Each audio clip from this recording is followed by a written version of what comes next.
Hello, I'm Andy Agafangelo.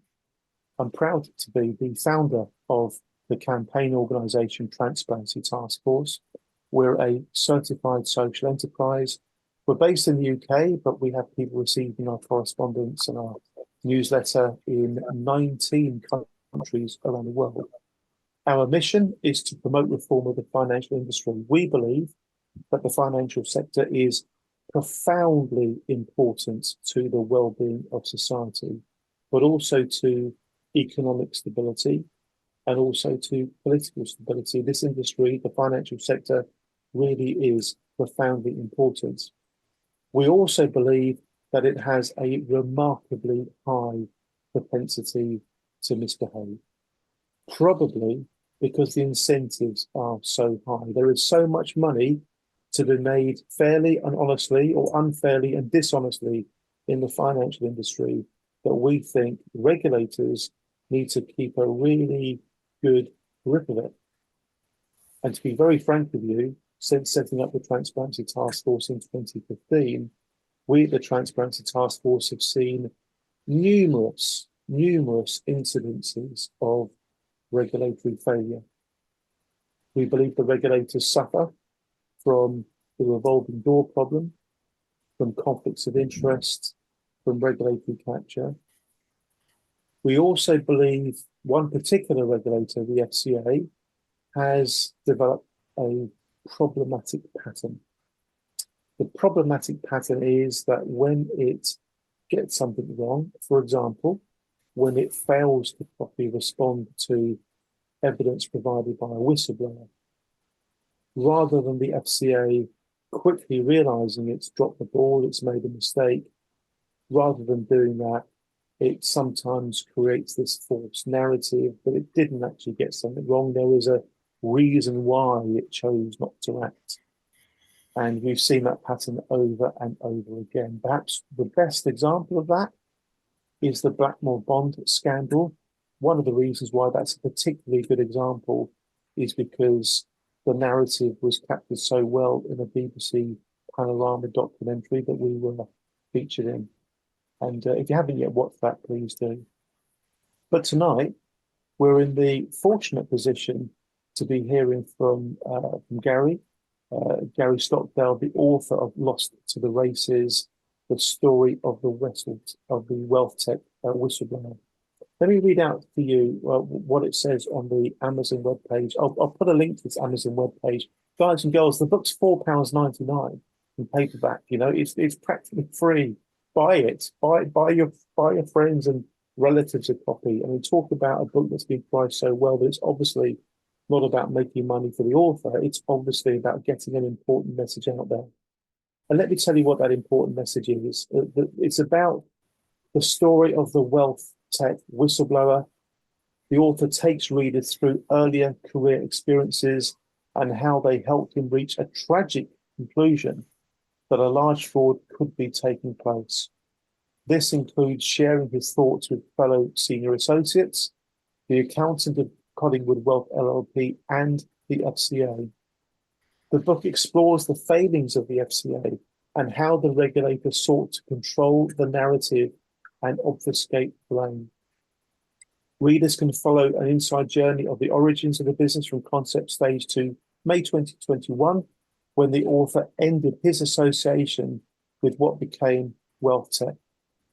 The book has been written to help readers understand the plight of the innocent clients of WealthTek and to underscore the urgent need to reform the UK financial services market. Now, those of you, ladies and gentlemen, who know the Transparency Task Force well, will instantly recognize how well the synopsis of that book chimes with our work. What Gary's done here is an important piece of work, helping to add to the mountain of evidence that he's absolutely right. The financial services regulatory framework is in urgent need for reform. Whenever somebody steps up to the plate, whenever somebody speaks out, whenever somebody stands up rather than stands by, we should be grateful because they're very often taking on a risk in doing that. And the reason they do it is because they know it's the right thing to do. And whether those values are old-fashioned or not, we must continue to be very respectful of and very, very grateful to people like Gary who have spoken out. And in Gary's case, written an absolutely first-class book to tell the story that only the way a book can. Can I please invite everybody to very, very warmly and very, very appreciatively show their appreciation for Gary, not just for writing his book, but also for taking time out to be with us today and to tell us the story. Can I please invite you to join me in thanking Gary? And on that note, Gary, I'd love to pass it over to you. You've got so much to say. Some of what you want to say we know is going to be quite complex. So in places, folks, really tune into the important detail that Gary's going to be sharing, because there are some fundamentally important issues here that Gary's going to work hard at trying to get you all to understand. Mr. Gary Stockdale, over to you, sir. Thank you very, very much. Thank you. Thank you very much for joining us, and I appreciate the show of appreciation, if that makes sense as well. Perhaps I should start with why the WealthTek case is important. Clearly, a shortfall of circa 80 million is a staggering sum of money, and Anthony Williams, who sort of heads up the investigation from the FCA's point of view, suggested that this potentially, these are only allegations, of course, at this stage, this could potentially be the largest fraud perpetrated by an individual authorized person. But even as 80 million is a large sum of money, to all of us, but it isn't a systemic risk to the UK financial system. For me, its importance is it's identified a breadth of catastrophic failures right the way across the FCA's range of responsibilities. And that includes, keep a straight face here, intelligence, which, believe it or not, incorporates whistleblowing, authorization, enforcement, and anti-money laundering. So right the way across the range. And that's why it's so important. It's such a holistic failure. I've sometimes get asked, I won't dwell on this part too much. I get asked how I reached my conclusions. I got asked by a younger member of my family this previous weekend, and she actually likes watching Agatha Christie, the adaptation of Agatha Christie by ITV, David Suchet. And I described it to her and I said, it's like a Christie case, Agatha Christie Poirot case, but fortunately without the murder. And there was a certain issue that took place. I had a conversation with my current employer, who were the largest client at the time, and they gave a very different narrative of discussions that they'd held previously with John. And it was almost like a light bulb moment. And I started to piece together a lot of inconsistencies and what could have casually been seen as just a bad business and poor management, and started to, unfortunately, through deduction, develop this process of a fraud. I did share it with one of my senior colleagues, but as part of those conversations with my current employer, I sort of went over to them. The money that we were managing went over with me, a model portfolio service offering, and I said to James, my colleague, who decided not to move over, and I said, I really do think there could be a serious issue here, potentially a fraud, but I wanted to look at it outside of the business almost dispassionately. So soon into my employment at Vesta, where I am now, I had a break. I was in Poland, sat on a doorstep one summer morning, went through it all again and again, and kept coming through the same conclusions, and just sent off a letter to the FCA, the accountant of Collingwood Wealth LLP. And whilst there was some dialogue with the FCA, that didn't really go anywhere. The accountant, sent me back an email and said,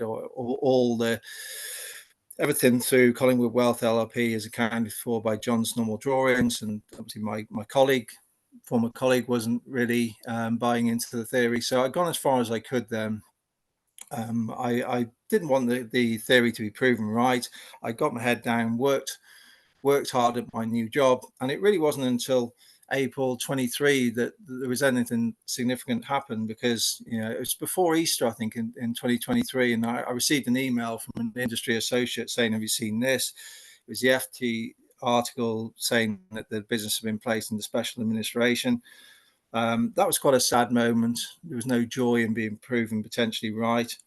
And it's strange, actually, because this is quite a key point for this discussion, because you'll understand some of the morality of it.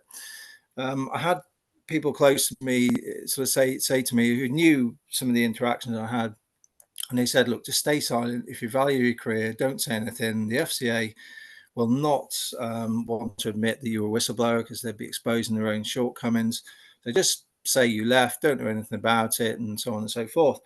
And in one ways that's sound advice. But then I started to think to myself, is it the right thing to do? And I started to think why I came into the industry. And I always had it, clearly salaries are quite attractive if you get to a certain level in finance. But I always had it in my head that I wanted to do well by doing well for clients. And I refer to that in the book as almost like rounding the circle. Everything's in balance if you're doing well and the clients are doing well. And ultimately, you have to ask yourself, who are we working for? And we are working for clients. So I started to think, I'm not sure it's the right thing to do just to stay silent. And I really must try to at least engage with the FCA and try to work out how I can help improve this dreadful situation for clients. And the other thing that came back to me is when John and I left. John left first, Bruin Dolphin, and established what was Vertum Asset Management, and I came over shortly afterwards to run the research. And I was always profoundly grateful to the clients who backed us early on in that stage of the business. And Tom and Nigel will know what I mean here, because it is quite scary when you leave a big national wealth manager not hear to Gary? go to a startup. Sorry? Sorry, Gary. Occasionally your internet sort of drops out momentarily Right. for just a few seconds, okay? So just be mindful of that. Thank you very much. Thank you. Okay. So I was profoundly grateful for the clients who backed us early on. And I think Tom and Nigel will really understand this, because it's quite scary when you move from a big organization to a startup, and clients have to take a big leap of faith as well. And I was aware that there were still some of those original clients with the business. And I thought, I can't just abandon them when they really, showed a great deal of faith in me, and I was extremely grateful.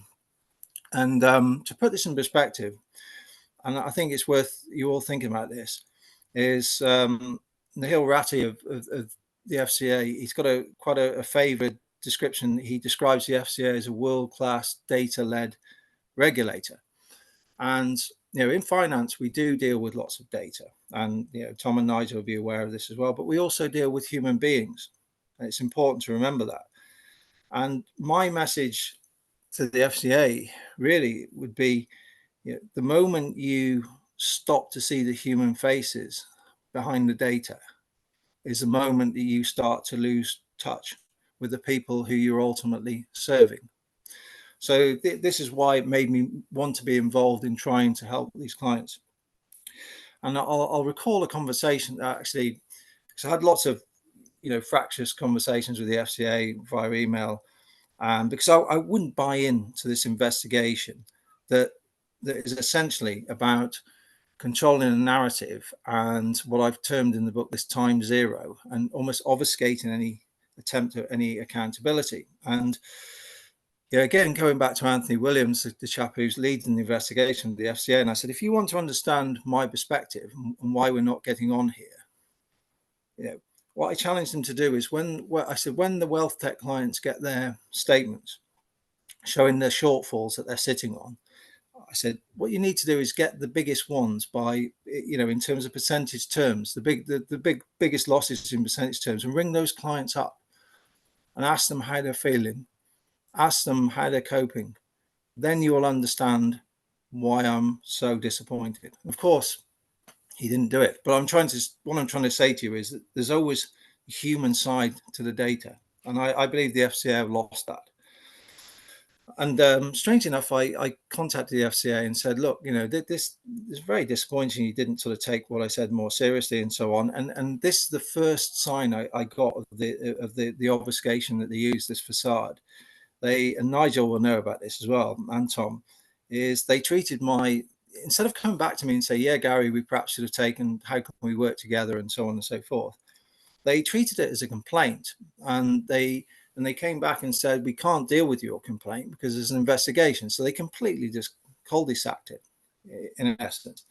And I really got the sense there that really what clients are facing here is 12th of never accountability. And I just wouldn't accept it. And I wouldn't accept it now. And I said to them, I'll help you with intelligence because I can see you're in a mess. But I will not get involved and glorify a process that doesn't have clients, welfare of clients at its heart. And so that's essentially where I was then. And I think the next key point I'd like to think about is the Therese Chambers speech on the 1st of June 2023. And it was called Do the Right Thing. And it makes a very flippant reference to the WealthTek situation, and she spins an analogy with Dick Francis novels and things like that. And that really illuminated to me. It was like lighting up a runway of how they were going to try to play this and how they were going to completely control the narrative in this time zero. Nothing else before our intervention matters.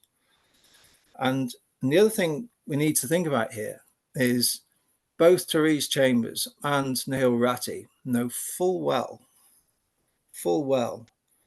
that they were issuing a false narrative here, misleading both WealthTek clients and the public. And in doing that, they have created a moral vacuum in the industry, completely created a moral vacuum in the industry, because what they're saying is we will not hold ourselves to the same standards that we wish, that we expect of those we regulate. I think that's a very big problem, and why issues will also keep arising, in my opinion. There's another, and this leads us on to what I call the big problem. And here I would ask you to look at a speech by Steve Smart, who's Therese Chambers' partner in enforcement.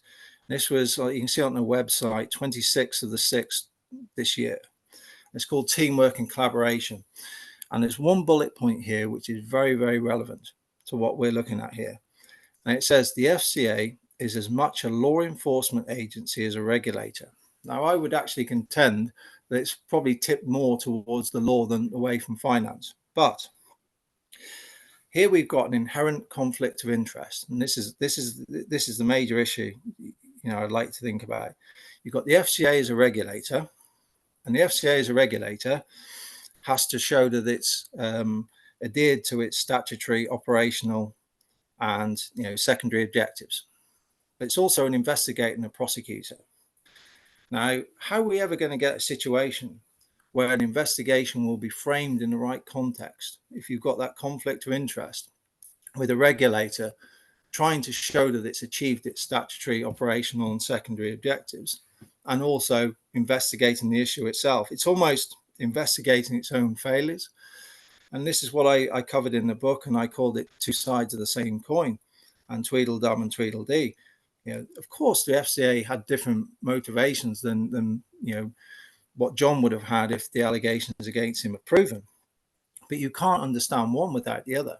And I can't see how consumers will ever be properly treated and properly be understood until you get an arm's length separation from the regulation bit and the investigation bit.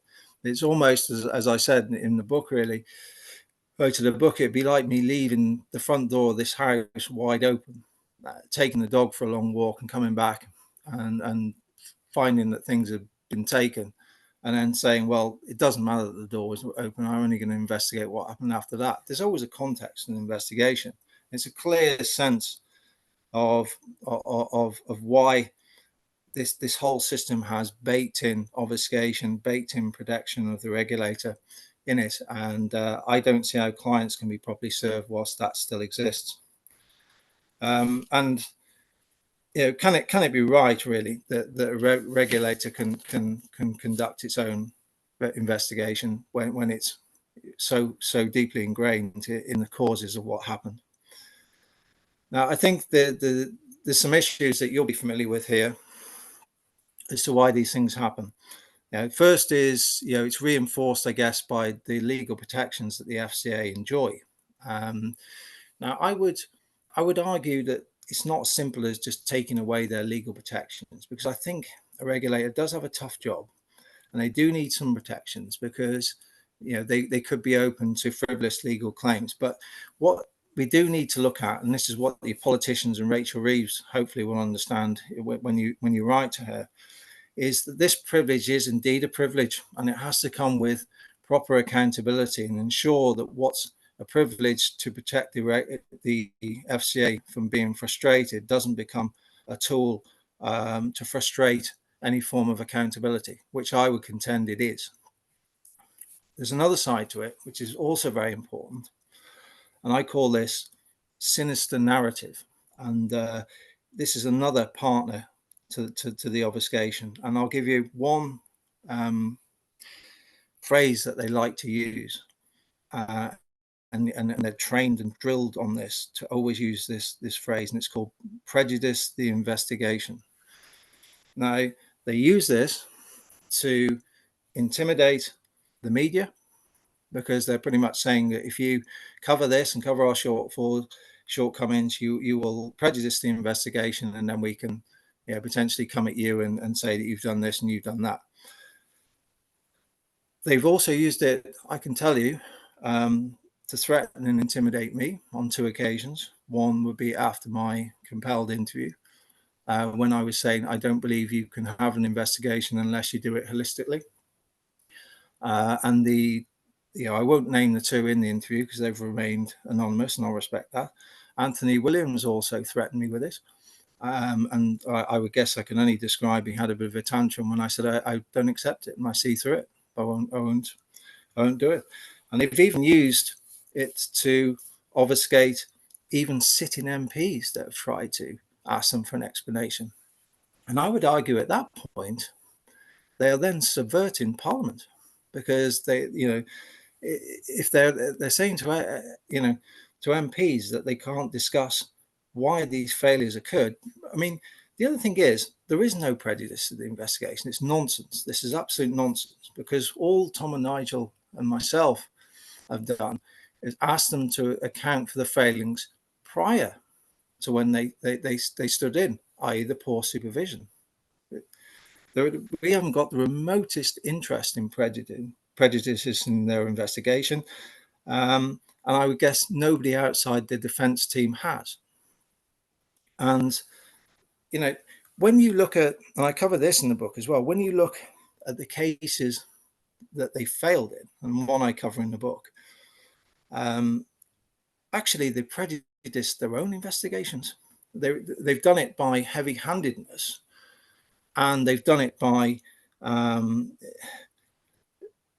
I guess, almost in my case. If you imagine in my case, if they'd have worked with me in Steve Smart style teamwork and collaboration and so on, that we could have all worked together really well, hand in hand, step by step, to help clients. But in going down the route and trying to threaten and intimidate me because I've tried to hold them to account of failings which exacerbated this issue, all they've served to do is make a load of evidence they potentially could have used completely inadmissible, which is complete nonsense. And the other thing is if you look at, I think that when they fail their cases, they fail because they try to right a wrong with a wrong. And I've covered that with John as well, because when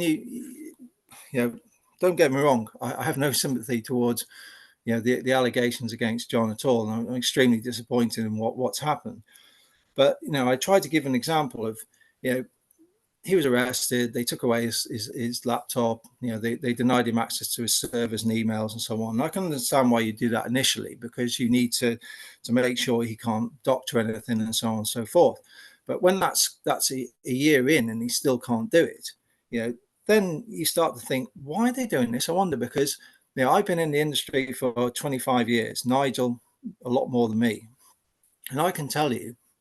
Because what they're saying is, we've put these allegations to John, we've shown him emails, and he won't offer a defense for what's happened.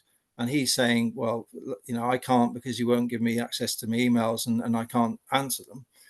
I wonder why you would do that, because when you consider it, there is no defense that I know of. And I'd be interested if anyone else on this call knows of any, as to how you could justify misusing client assets. There just isn't. And I feel that they're overly aggressive, and there's too much of an imbalance towards the legal side, not enough towards the financial side, leads them to prejudice and lose their own investigations. They've got completely the wrong approach. The team working approach that that is effectively highlighted by Steve Smart needs to show that that's a reality. Because in my experience, it's only teamwork if you buy into this or pay homage to this cult of obfuscation. He needs to add actions behind these words. Then the industry should work. To me, the FCA shouldn't be the playground bully. The FCA should be, the respected police officer who we might not always agree with, but we know will be firm and fair. And I'll finish on a point. This is a book club, so I use a book to make this point. So bear with me a little bit. So what the FCA, if they came on now, they would say, well, we are operating within the framework of FSMA 2000 and amendments and so on and so forth. And okay, you might say that, but one thing that we can all be sure of, the law is not always right. The law is often wrong. And to give an example, I've got a book with me. Here it is. Sorry, I don't know if you can see it. It's called Felix Holt, the Radical. Okay. And it'll become clear why I've chosen this, because it was written by George Eliot, who we know was a pseudonym for a lady born as Mary Ann Evans. And this particular book was based around the what's called the First Reform Act of 1832 in the UK, which is quite apt because we just had an election. And it was really about the up-and-coming merchants, industrialists, challenging the Edmund Burke view of the world where everything had to be run by the landed gentry. And if you come to Newcastle upon Tyne, you'll see Grey's Monument, and that is a memorial to Charles Earl Grey II and his involvement in passing that act. Now, my point is, even after passing that act, the lady that wrote this book wouldn't have got sight of a ballot box, never mind a voting, never mind getting there to vote.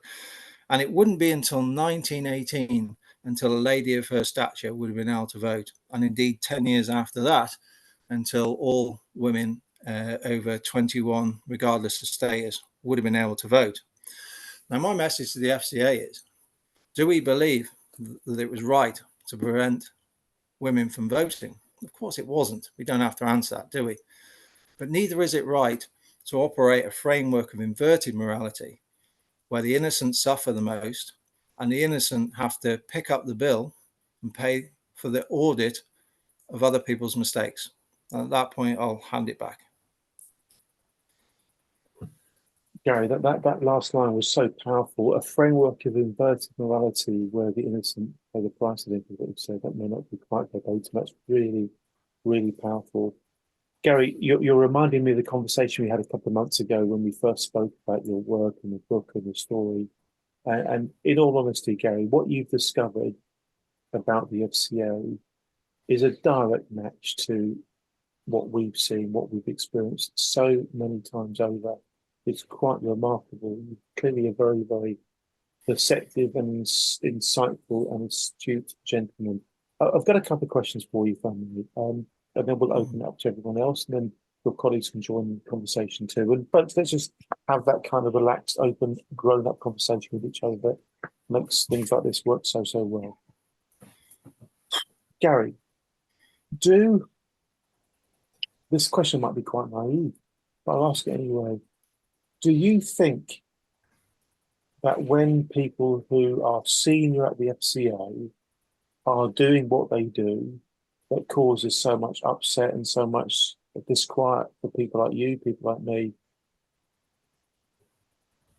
do you think there's any awareness within themselves that they're doing something wrong? Or are they somehow justifying it to themselves such that they can, I don't know, sleep at night, do their job? Do they feel awkward about what they do? Are they aware of it, or are they blind to it? What do you think? I know that's quite a hard question to answer. Are these folks, bad uns who know they're doing bad, or is it more complicated than that? What do you think, Gary?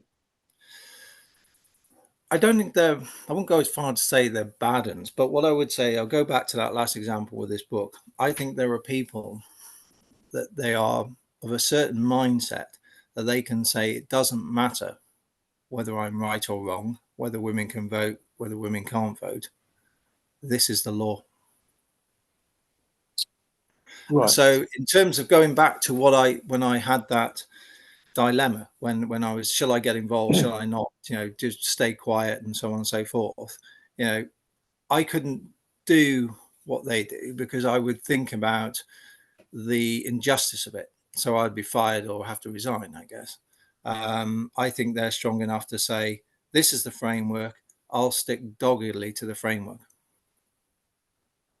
I understand. You're causing me to think of a very specific moment in time, and I'll explain what I'm thinking before we go to Tom and Nigel for their comments on what you've said and perhaps on what I'm about to say too. The particular moment in time was last year. I think it was about June.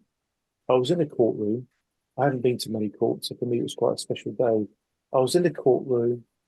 The hearing was the all-party parliamentary group on fair business banking versus the FCA, a court session all about a judicial review against the FCA. The context is that the FCA chose to not organise for a particular cohort of victims of banking mis-selling to get compensation, despite the fact that the approximately £7 million report that they commissioned, that independent report that they commissioned, said that they should. A report by a guy called John Swift KC. So the court hearing was all about that case. And I was listening very, very attentively to what the FCA's barrister was saying. And I was saying to myself, you know what?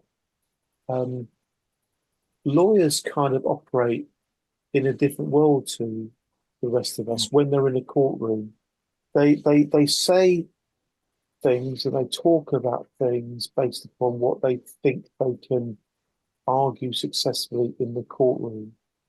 Not necessarily about the rights and the wrongs of it, not necessarily about whether it's morally justified or otherwise. I was saying to myself, I don't really know if that barrister actually believes what he just said. But maybe that's not the world they operate in. Maybe they will operate in this legalistic world where it's no longer about right or wrong, it's about what's arguable. And that led me to have a conversation a couple of months ago with one of my colleagues about what must the culture be like in an organisation that is chock-a-block full of lawyers. Perhaps there's a culture that's developed within the FCA where they kind of lost touch with reality and with right and wrong and with justice, and they operate in a paradigm around what's arguable in court. Is this position defensible? Is our counter argument sufficiently strong that the opponent hasn't got a hope in hell of actually defeating it, regardless of the rights and wrongs of it? I'd love to get your thoughts on that, Gary, about this kind of legalistic culture that might exist within the FCA and how it may be causing it to be a little bit detached from a sense of fairness, for want of a better phrase. And then let's bring Tom and Nigel into the conversation as well. Gary, any thoughts on that first of all? Well, only back to my earlier point with Steve Smart saying that we're much law enforcement as we are regulator. I think it's just tilted too far to the legal side, and going further back to my discussion where I believe they've stopped seeing the faces behind the data. And there are a lot of faces, very distressed faces, behind the £80 million shortfall, which Tom and Nigel will be able to allude to now. Thank you very much indeed. Tom, please give us some context and background here to yourself, first of all, and then we'll invite Nigel to do the same. Tom, please set the scene for us.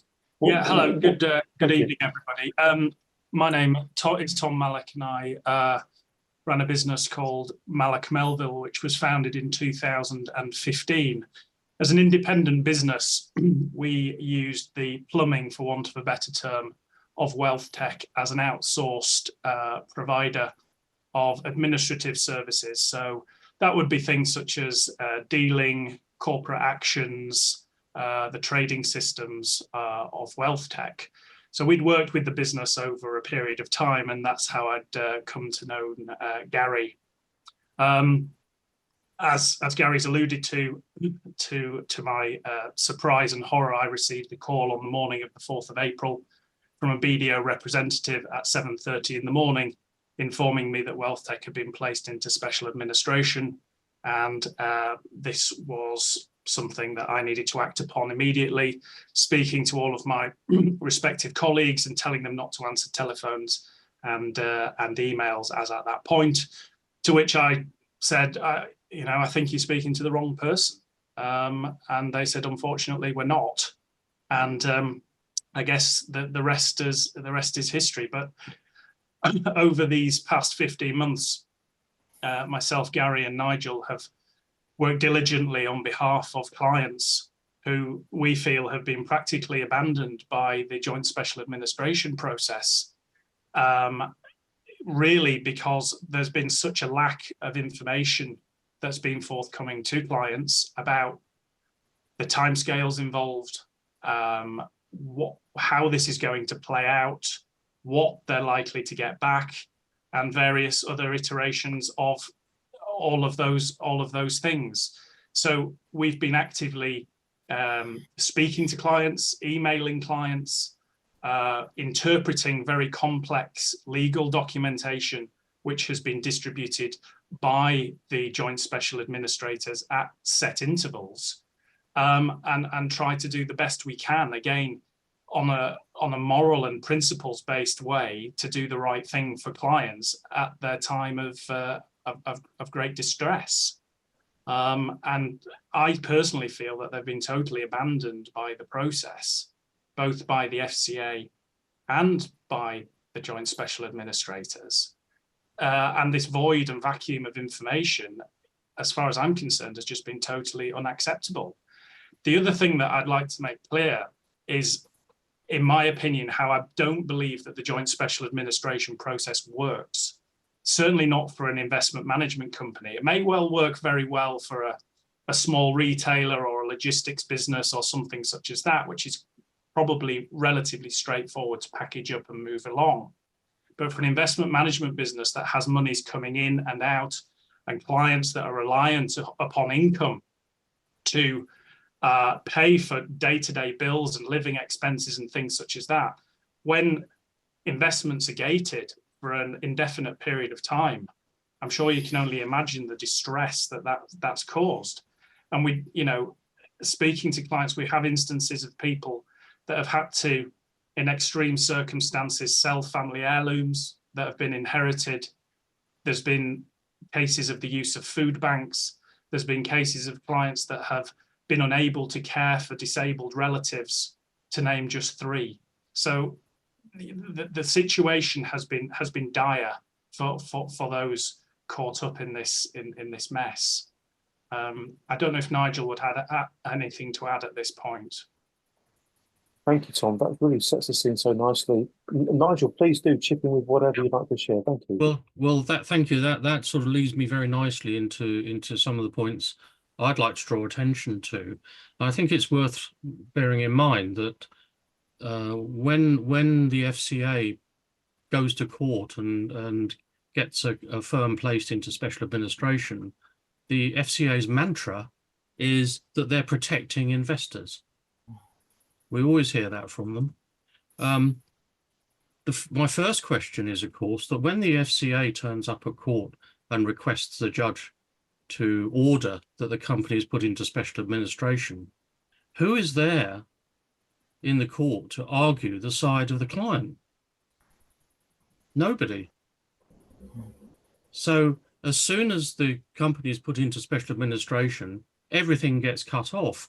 Now, certainly my clients, never had the luxury of a final salary pension scheme or a state pension from working, being as a teacher or whatever. These people have saved all their lives and relying on the income from their investments to supplement their state pension. And suddenly that's just cut off. Now, this is protecting investors, apparently. This is what the FCA do. And I think the final insult, as has been alluded to by Gary, is that the work that is done by, in this case, BDO, has to be paid for by the client themselves. So they don't get their £85,000 maximum FSCS compensation at all.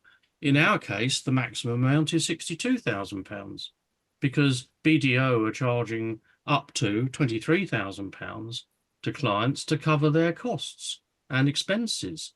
Now, I went along to see my MP, who is Tom Tugendhat, about this. And I explained to him the distress and the anger that this is causing to our clients.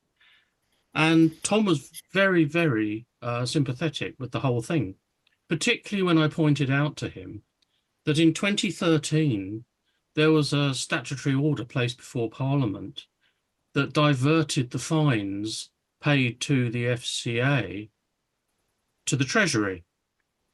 Now, when that statutory order was presented to Parliament, the story was that this money would be used to go to good causes, in particular military charities and various other good causes. And that indeed was what happened until 2016. Since 2016, that money has just gone into the black hole of the Treasury coffers.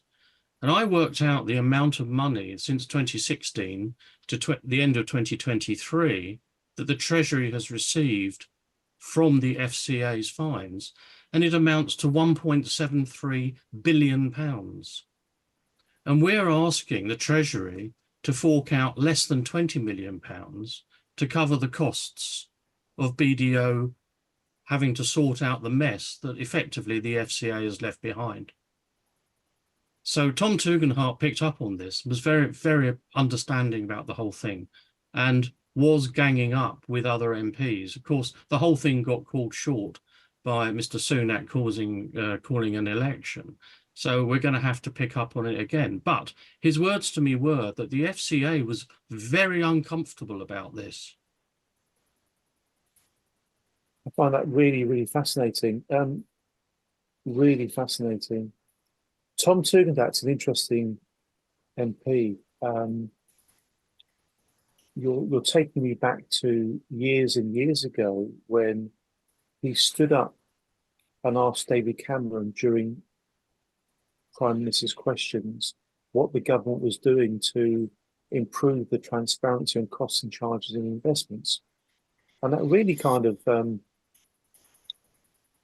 surprised me in a way. A Conservative MP was, challenging the Prime Minister in that way.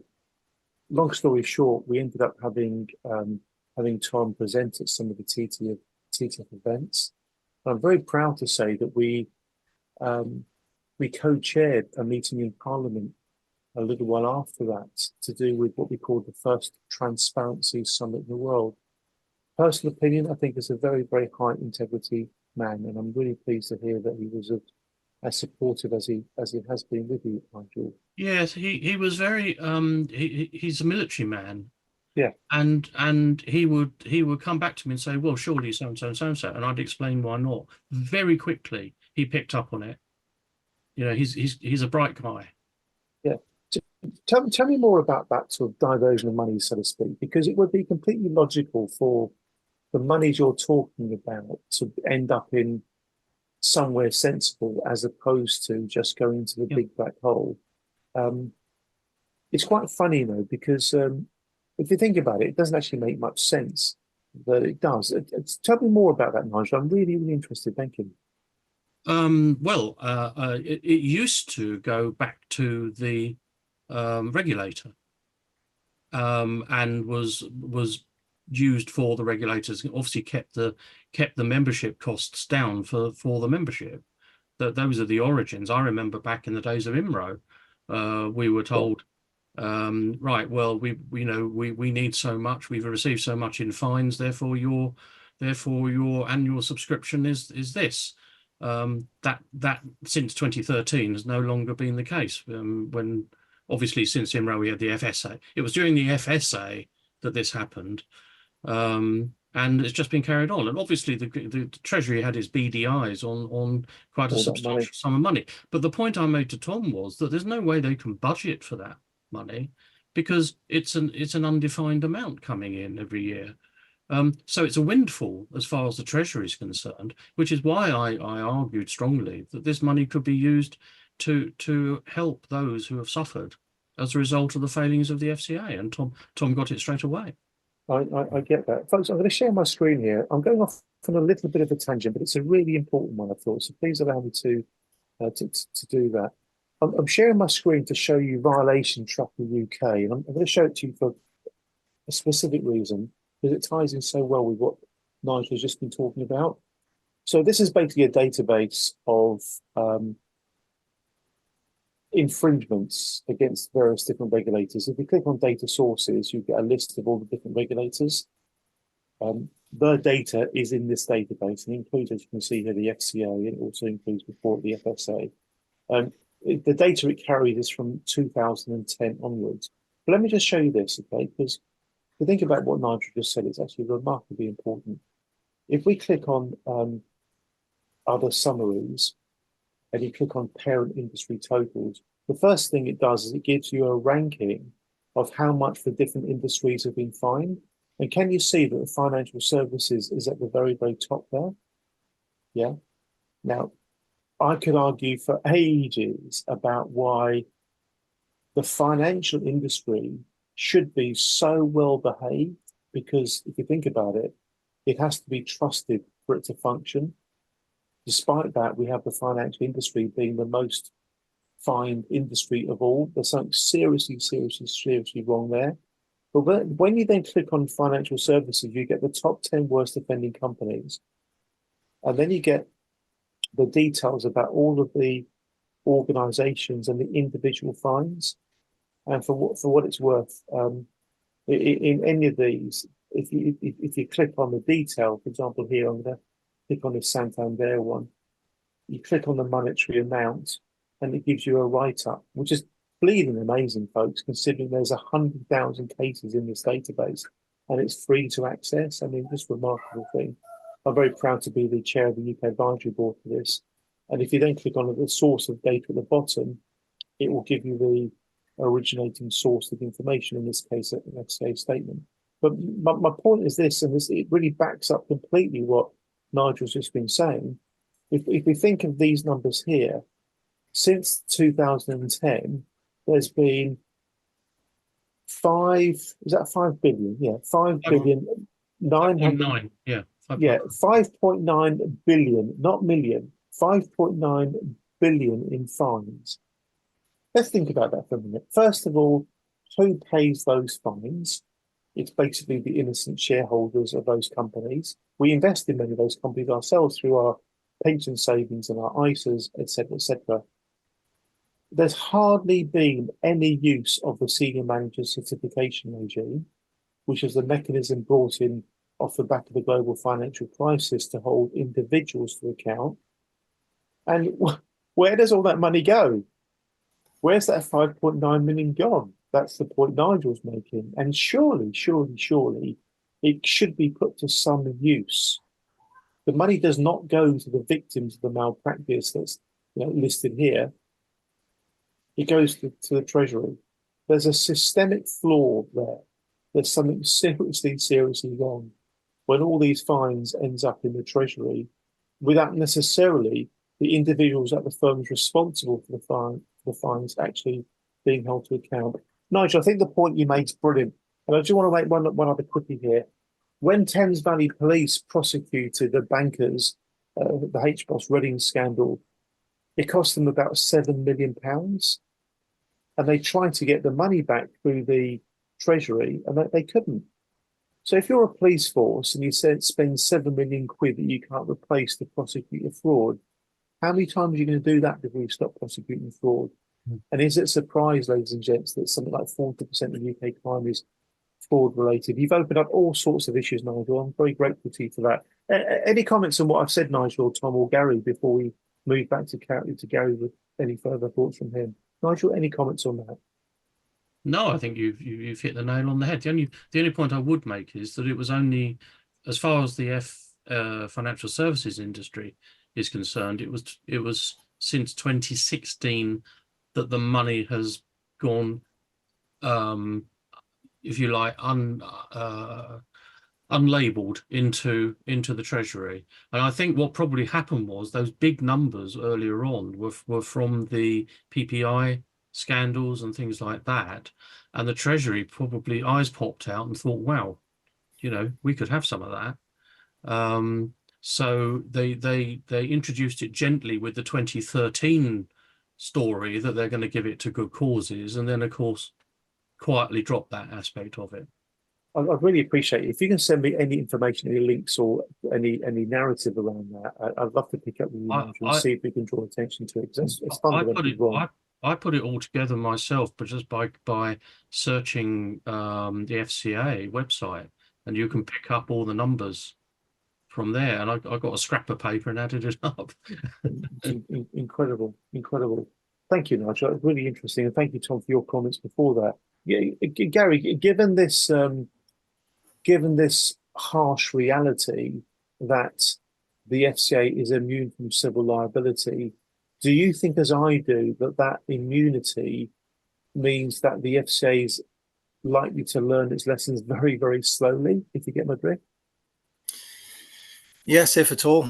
And it's also concerns me as well how they use the narrative of prejudice, the investigation, to even shut down inquiries now. Because when you think about it, if you look at what they're suggesting John did, which is one, conceal a bankruptcy, which shows slackness in the system where you just self-attest. Another one is go through an authorization process. Let's forget that they didn't notice that there was no independent compliance, but was denied client money handling permissions, and then was apparently just able to cut and paste it onto his own authorization letters, and then hand that to what are supposed to be sophisticated financial institutions, and then start to accelerate a fraud, which probably had been in play since about 2014, is what the FCA is saying, and that's similar to what I was concluded as well. Now, you would have thought if the Treasury Select Committee or Treasury Committee, I know we're waiting for it to be reformed, but the first thing they should have done is get the FCA in and say, look, we're very concerned about what you're saying with these allegations. What reassurances can you give us now that this hasn't been done by someone else and there's other frauds in play, or couldn't indeed be done now? Yeah. So they don't seem to be subject to any form of accountability at all. They've become almost like extrajudicial, which is very, very concerning, and almost certainly opening us up to other embarrassments and devastations like the WealthTek situation. Wow. What do you think is going to fix it, Gary? I mean, you've got your head around where the FCA is at right now, and you've clearly got a very good understanding of its shortcomings. What do you think is going to take to fix it? I think making them more accountable, and also I do believe there has to be this separation from the prosecution and the investigation part from the regulation part. So it should be sort of like arm's length passed off, where a regulator can say, we've got these concerns, pass it over to be investigated and necessarily prosecuted. At least then those affected can then challenge the FCA at an earlier point of how these things happened. Because really the way I look at it is, without that, you're always going to get a situation where, and particularly the WealthTek situation here, you've got 12th and never accountability for the WealthTek clients, and potentially with elongated legal processes, almost like a bleak house scenario for the assets as well, because they just get absorbed with legal fees. So the whole thing needs. There has to be a mechanism where the accountability is almost immediate. So you've got to get rid of this obfuscation and this nonsense about prejudice in investigations. If something's been shown to seriously fail, it needs fixing now, not some point in the future. We can't talk about it now because there's an investigation. We can't talk about it because there's a case.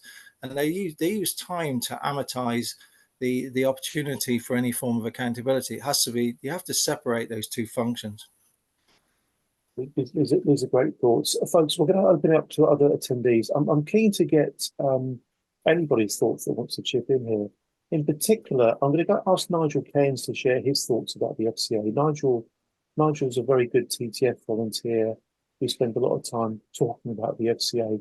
Nigel, I'd love you to provide a bit of a kind of exec summary overview of the FCA, if you're happy to do that. Just a couple of minutes. I think what Gary said is just hit the nail on the head. It's you know, he's made it plain to see and exposed the you know, the faulty narrative that that government or too many MPs has believed that the FCA acts in the interests of citizens of this country. It doesn't. It acts in the interests of itself and the city, and a very small number of people, and it's totally conflicted. And I think that it needs the most fundamental restructuring, probably to the degree that it needs to be abolished and started again. And certainly the Financial Services and Markets Act has got to be looked at, especially Section 1, very, very carefully. And, you know, there has to be a separation of responsibilities away from the hierarchical structure that we've got at the moment, where you've got the strategic interest of the city that is supported, supposedly, in the interpretation by the FCA of its other objectives, including the consumer objective.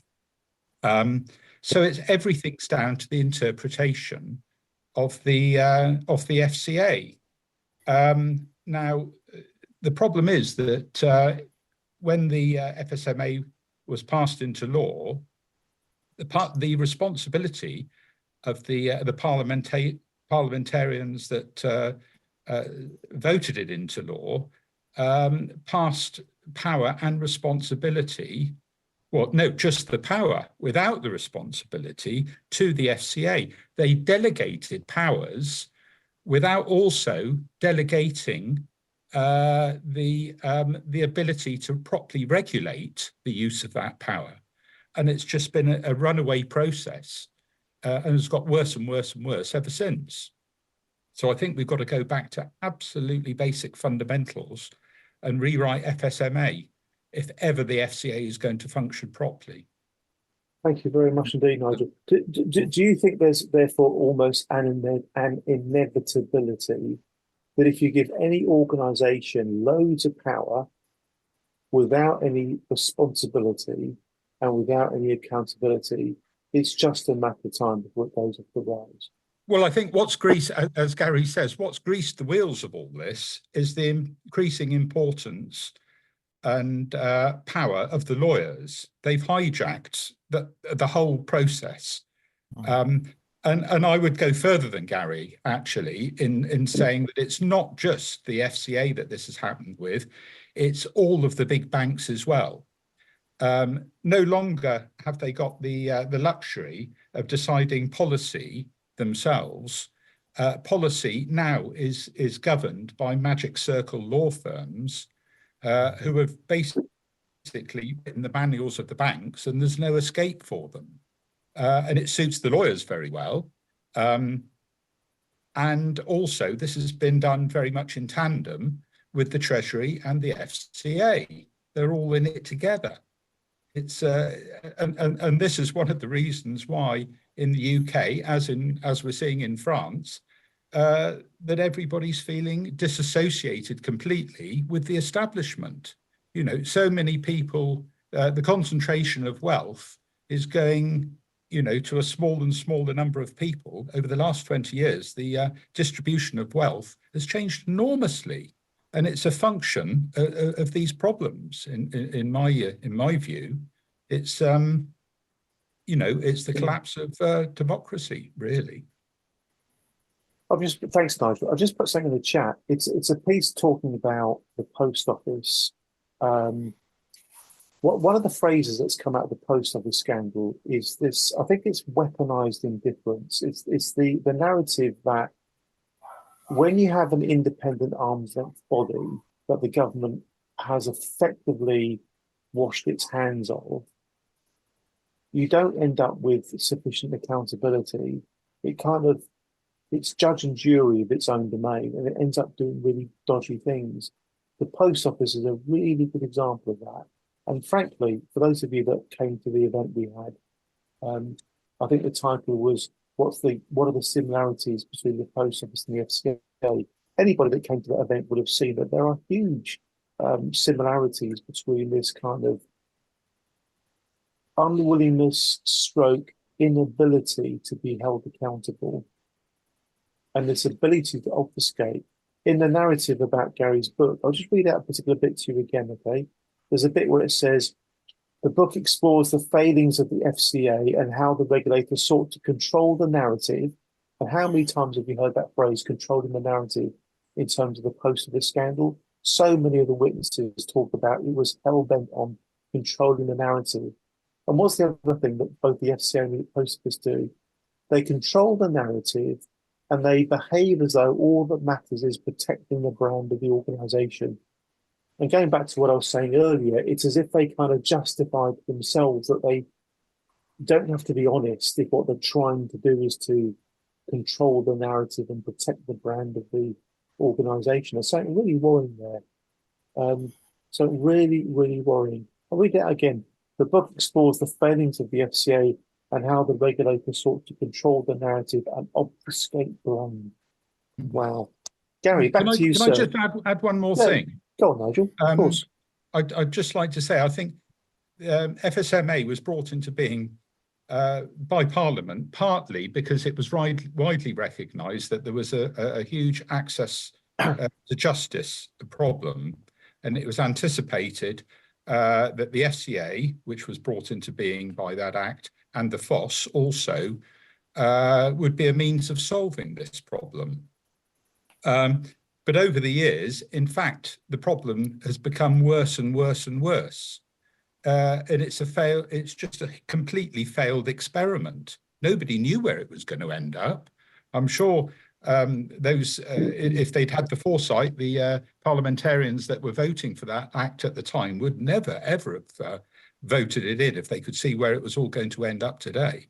And I think that's where we got to go back to. It's got to be done through Parliament. That's my view. Right. Nigel, thank you very much. Gary, back to you, sir. It's a really interesting conversation we've started here. Gary, back to you. Thank you. Yeah, I agree, and that's the heated discussions I had with them, and when back to Mr. Anthony Williams when he was trying to intimidate me with the prejudice of the investigation. I said, I will not get involved in a process. You can threaten, you can issue orders, you can do whatever you want. I will not get involved in a process that doesn't put those who are the victims first. I will not dignify something that is designed to obfuscate accountability, i.e. protect you as the regulator, and to enrich legal professionals. There's no way I will. I said, if you change your approach, then we can work together uninhibited. And that's always been my stance. How did they react when he did that, when he took a stand for the right position to take? How did they react to that? Had a tantrum, basically, I guess. It just, and we got to the stage where the views were just so irreconcilable. I felt almost like I was talking to people who had been radicalized. I just couldn't, it was weird because you talk to them. Going back to your point, actually, it's quite interesting about the people they are. What I find is when I was talking to them about human aspects of this, and Nigel and Tom put those very, very well, it was almost like you were talking, the words were going into a vortex that they would just sit there in front of you, and it was just like water beading off the back of a mallard. It was extraordinary. You just couldn't get any compassion, any flicker of human emotion. It was extraordinary. It's as if it's really interesting, Gary. It's as if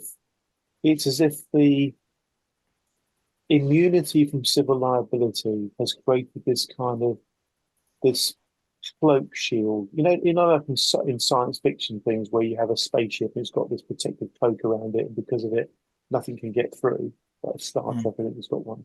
Spacious Enterprise has got one. It's as if there's that kind of protective cloak around the FCA that means it's immune, protected, and it's as if some of the people within it have got their personal cloak around them. Do you remember those old Ready Brick adverts where you had that glow? Do you remember? Can any of you remember? The Ready Brick adverts, those lovely glow around those people. It's as if some of the FCA folk have got this kind of protective glow around them that stops them getting it. And it's unfortunate because if they're not getting it and they're not kind of connecting with the human consequences of the decisions they make, it's going to be pretty problematic. I'll put something else in the chat in a minute. I'll put a document called the Faces of Financial Crime. I often refer to this. I think one of the best bits of work we, the TTF, have ever done. It's a case study of 22 individuals whose, frankly, lives are being wrecked as a direct consequence of the financial crime that they've become a victim of. And in many of them, you'll read about their take on the FCA. I'll put it in the chat. You can download it. It's free. It's here. Please do have a look at that.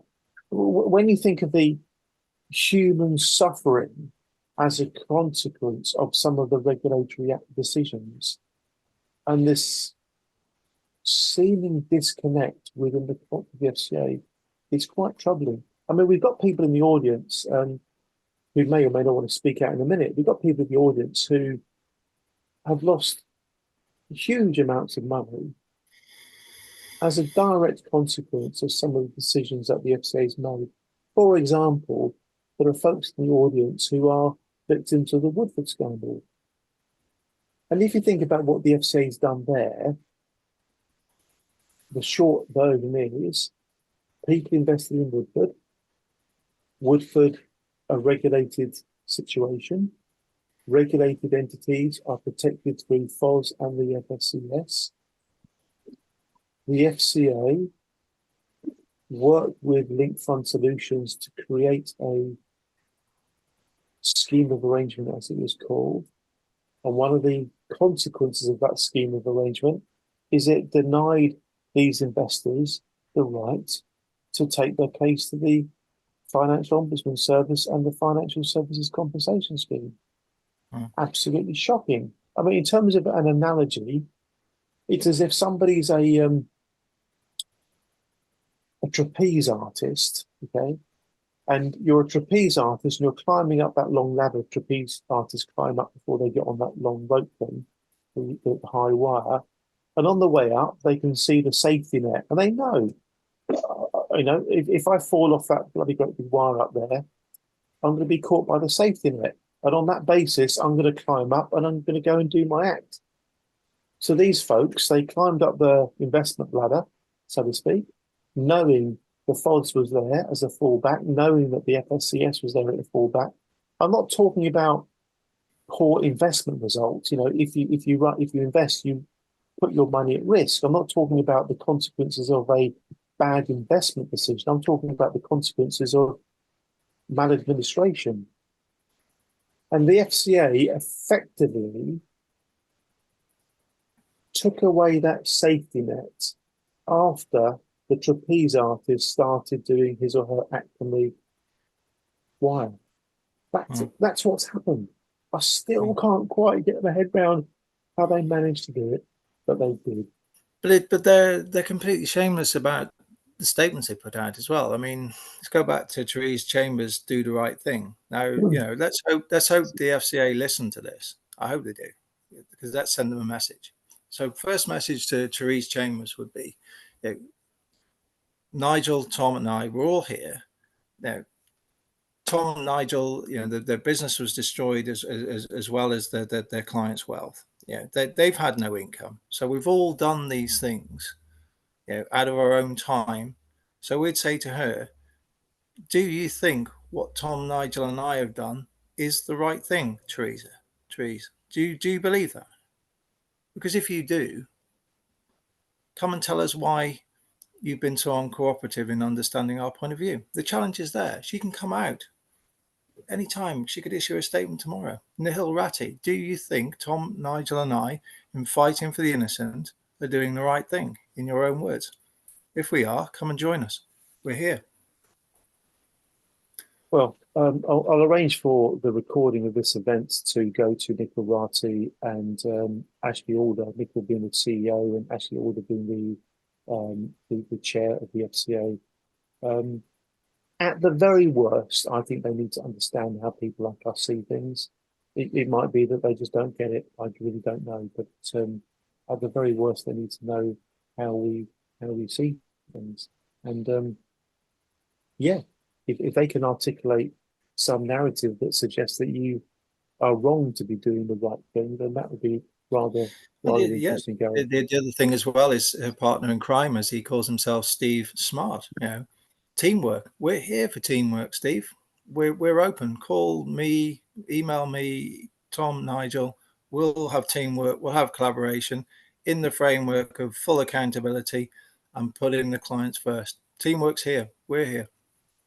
Come and join us. I think just to add a little bit more colour, as this sort of transcends through the hopper, so to speak, you now have a whole cohort of clients who simply want to have nothing further to do with the investment management industry, which is totally understandable given what they've been through, and others who want to choose simply the largest firm that they can find on the basis that they believe that there's, you know, a probability that this is unlikely to happen to them again. And speaking to clients who are fearful of the future, their financial future, and listening to people whose lives have been effectively ruined as it stands today, because nobody is prepared to stand up and accept any responsibility, is a very, very painful conversation to have with people when you've looked after theirs and their family's wealth for over decades in some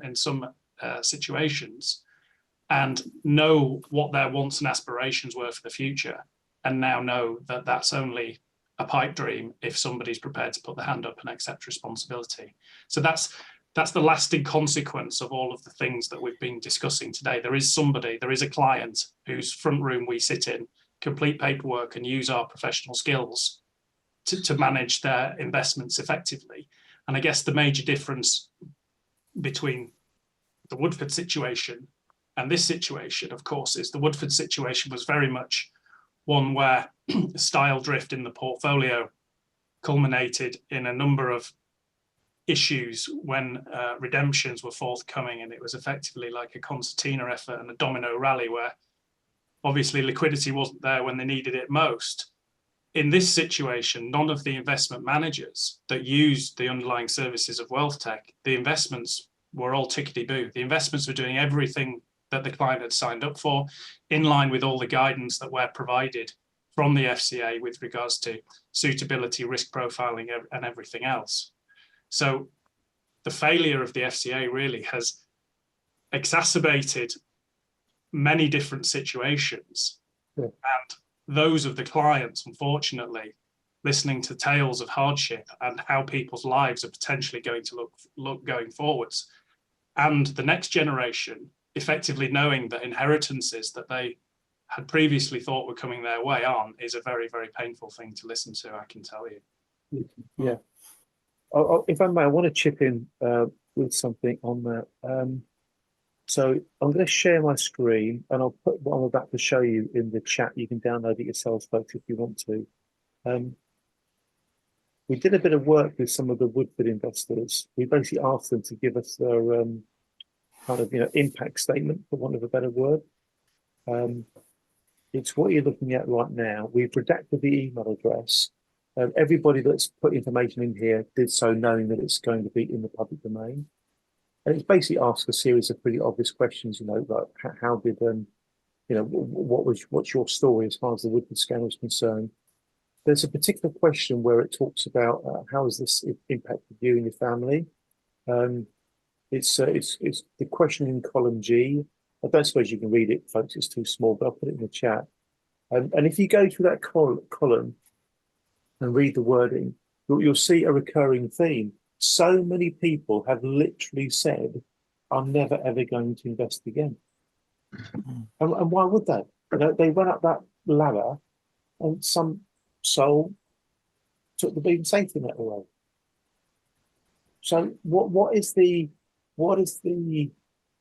bigger picture consequence of poor regulation? In fact, this chimes in directly to a piece of correspondence we're going to be sending the Chancellor of the Exchequer. I can see Nigel nodding because Nigel's helped us write it. Nigel Cairns I'm talking about. And what this correspondence basically says is there is a trust deficit towards the financial sector, and people don't trust the industry. Because they don't trust the industry, they won't invest as much, they won't save as much. That's a dead weight lost in our economy. It's going to stop the financial sector being as good a contributor to growth in the system as it otherwise might, etc., etc., etc. Chancellor, we don't need more regulation, but we need the existing rules properly executed, properly performed. So, you know, there's a bigger picture impact to the individual case that Gary in his book is bringing to us. I'm very happy to hear from anybody else. Please do wave a hand at me if you'd like to come in with a comment or a question. Yeah. Mr. John Moody, I can see your hand waving away there. Please do take your time. Go for it. There's a few people on the call that know me. I've spent 40 years in financial services and banking. Right. And Gary's book has just highlighted one incompetent body within this debacle. We've got multiple failures. So the fact that the FCA didn't act as it should have done. Okay, so Mr. Dance, I'm not even going to say allegedly, took the money out of the business. So he's now got it in his bank. He's then gone on to spend that money. So he has bought property. So the firm of solicitors that acted for him have failed in their duty for source and proof of funds. The only reason I know about that is because I'm now a compliance and practice manager for a firm of solicitors. So I could guarantee that if John Dance had walked through the door of my firm, that he would not have been able to spend a penny of that money, because he could give me a bank statement with £5 million, but he couldn't satisfy to me the source of funds because the accounts of WealthTek, etc., did not support that. So straight away, we've now got a failing of a firm of solicitors to not do their job properly. The money has then gone to Mr. Dance's personal bank account. They have failed in money laundering. So there's another culprit. So whilst Gary has pointed out what the FCA has done, the fact that they failed and were incompetent shouldn't have led to £80 million going missing. But other people haven't done what they should have done. There was an independent review of the firm carried out, and they failed to spot that they were supposedly have done reconciliations. Well, if they did the reconciliation, how on earth can they sign it off saying that all the money's there? Well, there wasn't, was there? There was £80 million missing. So there's another body. It's an absolute travesty of one domino has knocked everything down. And Tom has touched on hardship. I'll give you a real life case of hardship. I'm also doing some consultancy work for a firm of IFAs who have been badly hit by the WealthTek situation. We had a client before, when we talked about a safety net. So this safety net is a myth. It's not a safety net at all, because this poor couple, the only way they could even get anywhere near the safety net was to sell the husband's late father's coin collection. When he'd sold his late father's coin collection, he could go like Oliver Twist and beg to the FSCS for a hardship payment. Now, that in itself, in this modern era, is a disgrace. And that is that is a true case. The only thing they couldn't sell before the coin collection was the family car, and they needed that to travel, to go and see their disabled daughter. They were getting food vouchers from their pension provider. They were going to food banks, and still the FSCS would not make a hardship payment. The FSCS in all of this have been appalling, and I hope they get a copy of this as well. They are more concerned with box ticking than they are actually helping the victims. All they want to do is make sure they've got photographic ID, copy of a passport, a driving license, and a utility bill. That comes first in their eyes because they've got a tick list, and all they do is start at number 1, go down to number 10, by which time clients are even more destitute. And I've tackled the FSCS, and they're just incompetent. They don't want to know. They're all just hiding, as Gary said, they're hiding behind legislation where somebody within this needs to get some balls, pardon if there's some ladies listening, and actually step up to the plate and say, look, and that coin collection is never, ever going to get back. He's never going to get back.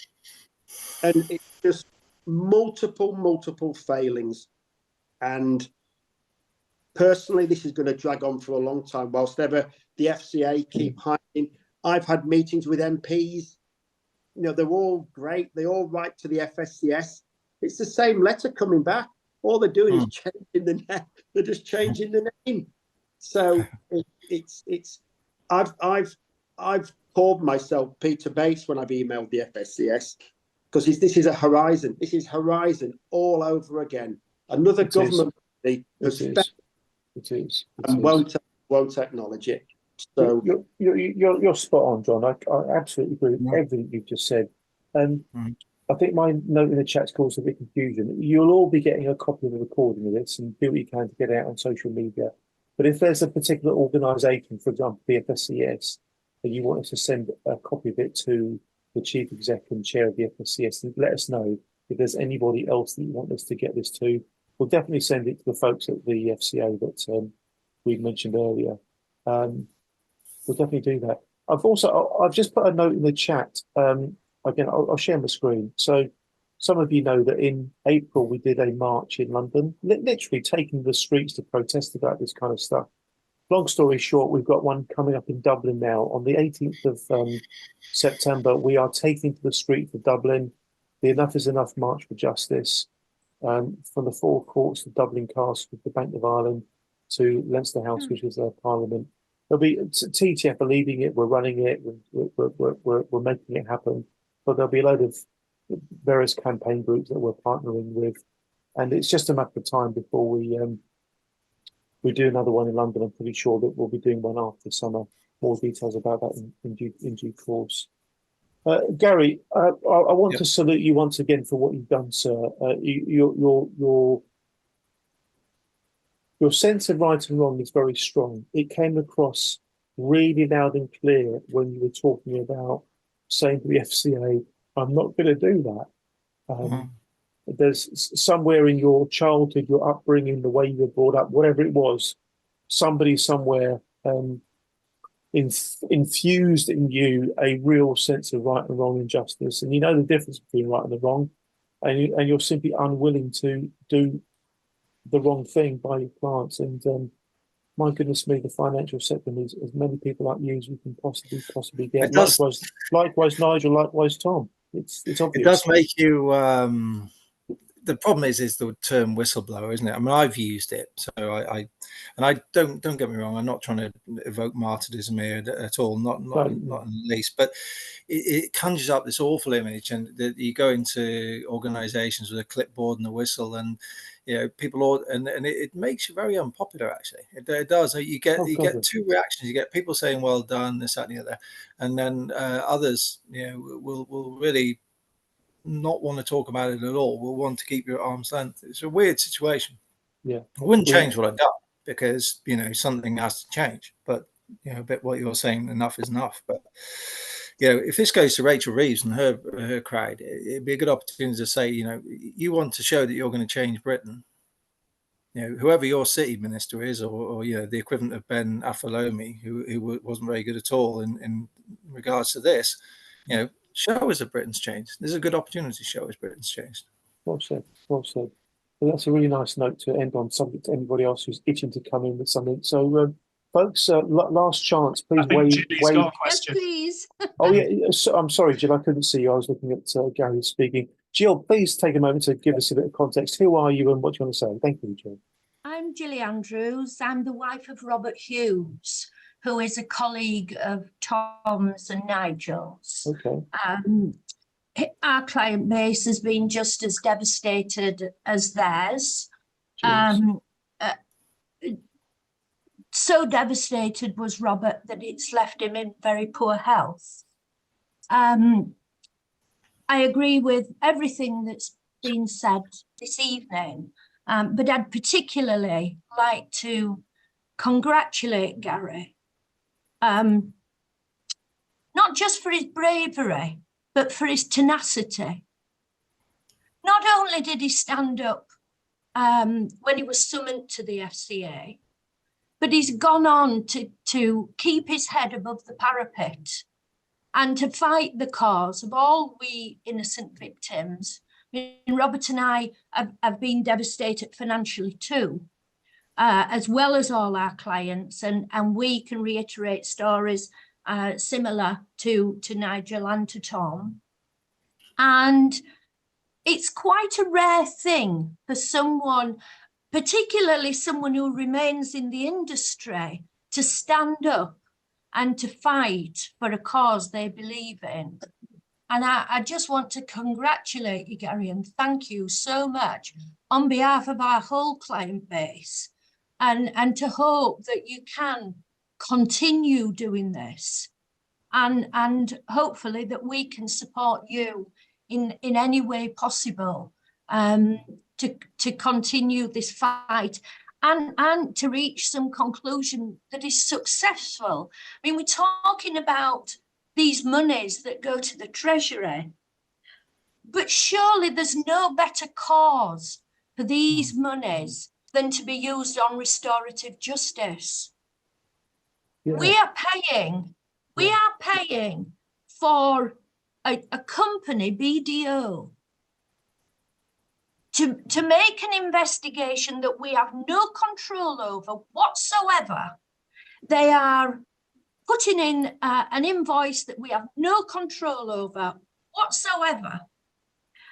And to be honest, I believe that they are very ineffectual and very inefficient in what they're doing, and we have no right whatsoever to even tell them this. It's been eye-opening and shocking that we can make lifelong investments. My husband, his lifelong career, doing the right thing for his clients, and a system that's supposed to be a catch net, a regulator that's supposed to act on our behalf, is just utterly negligent.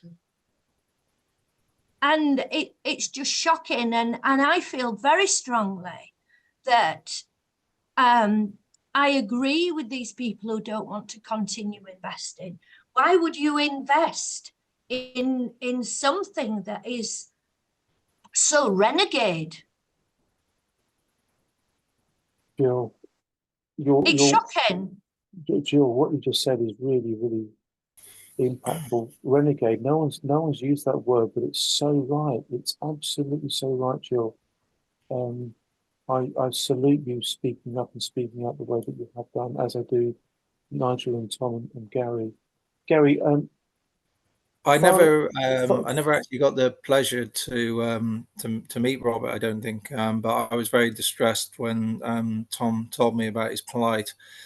And again, my message to the FCA would be, you know, go and talk to people like Jill, go and see Robert. I don't know if that's the wrong thing to say, but if they're able to, and then you'll see the real human faces of this mess, and then you'll understand why we're here so upset. They will understand us, but they have to come and see. They have to come and talk. You need to see the faces behind the data. The inhumanity protects them. Yeah.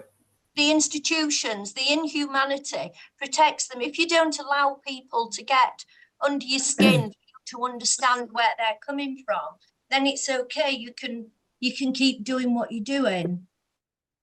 Folks, I'm gonna show you this this slide here. I wasn't intending to show it, but I'm going to off the back of what Jill said. Actually, Jill, you inspired me to share this point.